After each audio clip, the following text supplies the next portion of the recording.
புதன் கேது இணைவு.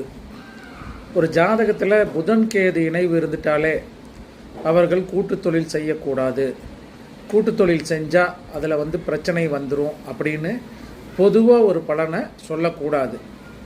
ஏன் அப்படின்னாக்கா, நம்மக்கிட்ட ஜாதகத்தை அனுப்பின ஒரு கிளைண்ட் ஒருத்தர், சார் நான் ஒரு கூட்டு தொழில் செஞ்சிட்ருக்கேன், பெரிய அளவில் அதில் முதலீடு போட்டுட்டேன், ஆனால் நான் ஜாதகம் பார்க்குற அமைப்பில் உங்களுக்கு கூட்டு தொழில் செட் ஆகாது, ஏன்னா புதனும் கேதும் உங்கள் ஜாதகத்தில் இணைவு இருக்குது அப்படின்னு சொல்கிறாங்க.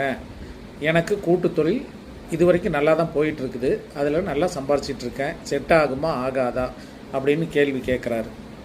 அப்போது புதன் கேது இணைவு இருக்கிறவங்க எல்லாருக்குமே இந்த கூட்டு தொழில்னால் பிரச்சனை வந்துடும் அப்படின்னு பொத்தாம் பொதுவாக சொல்லக்கூடாது.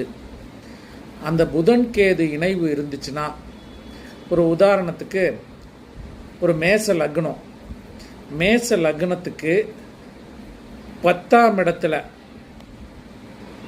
அதாவது மகர ராசியில் புதனும் கேதுவும் இணைந்திருந்தால், அல்லது துலாம் ராசியில் புதனும் கேதுவும் இணைந்திருந்தால்தான் உங்களுக்கு கூட்டு தொழில் ஒத்து வராது, அதில் பிரச்சனை வரும் அப்படின்னு சொல்லணும். என்ன ரூல் அப்படின்னாக்கா, லக்னத்திற்கு எந்த லக்னமாக இருந்தாலும் அந்த லக்னத்துக்கு லக்னத்திலிருந்து 7ஆம் இடத்திலேயோ அல்லது லக்னத்திலிருந்து 10ஆம் இடத்திலேயோ இந்த புதனும் கேதுவும் இணைவு பெற்றிருந்தால்தான் கூட்டு தொழில்னால் பிரச்சனை வரும் அப்படிங்கிறது கன்ஃபார்மாக சொல்ல முடியும்.